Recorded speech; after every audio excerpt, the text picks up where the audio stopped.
हरे कृष्णा। आपका दिन मंगल और शुभ हो। राधे राधे। आज अब हम सुनेंगे कार्तिक महात्म का चौथा अध्याय और पांचवा अध्याय। चौथा अध्याय।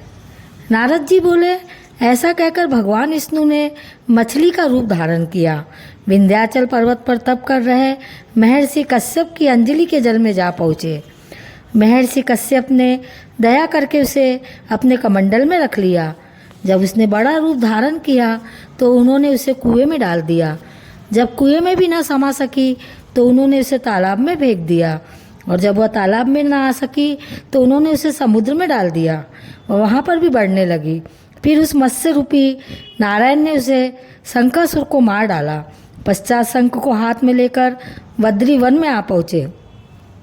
बद्री नारायण में आकर उन्होंने सब ऋषि व महर्षि को बुलाकर आज्ञा दी कि पानी में इधर उधर फैले हुए वेदों को ढूंढो और उन्हें शीघ्र मिलाकर मेरे पास लाओ।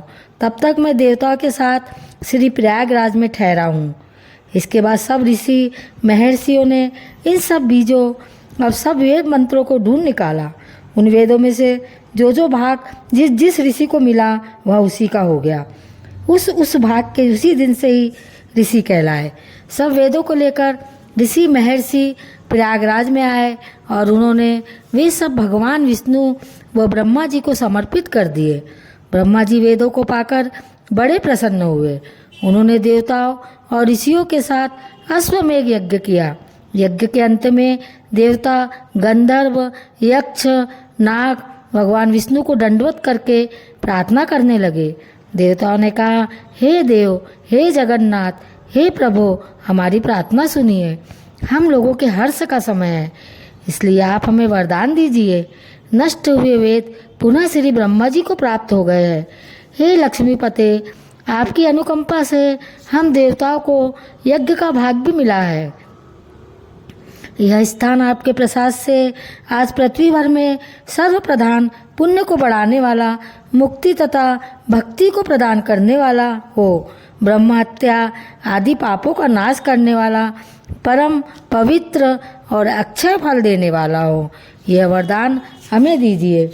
भगवान विष्णु ने कहा, जो कुछ आप लोगों ने कहा है वह मेरा भी ध्येय है। जैसा आप लोगों ने कहा है कि यह स्थान आज से ब्रह्म क्षेत्र के नाम से पुकारा जाएगा।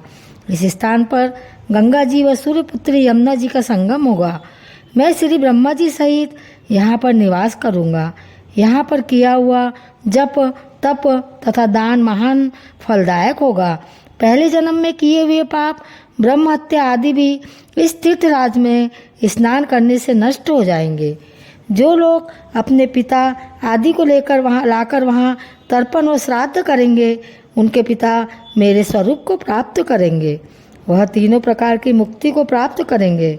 मकर संक्रांति पर माघ मास में प्रातः काल यहाँ आकर स्नान करने वालों के दर्शन मात्र से ही सब पाप मिट जाते हैं।